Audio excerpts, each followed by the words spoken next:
Hello everyone, আসসালামু আলাইকুম। থানকুনি পাতা এমনি খেতে কিন্তু তিতা লাগে। কিন্তু যখন সেটা মসুরের ডালের সাথে বড়া বানিয়ে খাওয়া যায় তখন কিন্তু তিতা লাগে না, বরং স্বাদ লাগে। আজকে আমি মসুর ডাল, থানকুনি পাতা আর সাথে কিছুটা লাউয়ের পাতা কুচি করে দিয়ে বড়া বানাবো। তো প্রথমেই কিন্তু আমি থানকুনি পাতা আর মসুর ডালটা বেটে নিয়েছি। এবার লাউ পাতাটা কুচি কুচি করে কেটে নেব।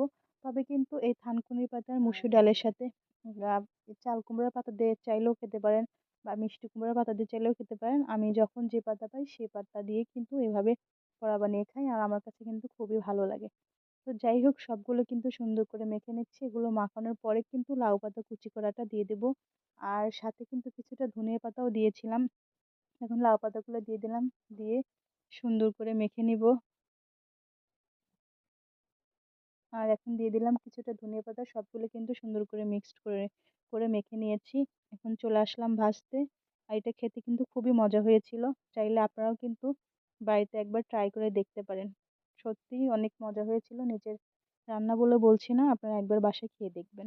তো সবাই ভালো থাকবেন। আজকের মতো এই পর্যন্তই। আল্লাহ হাফেজ।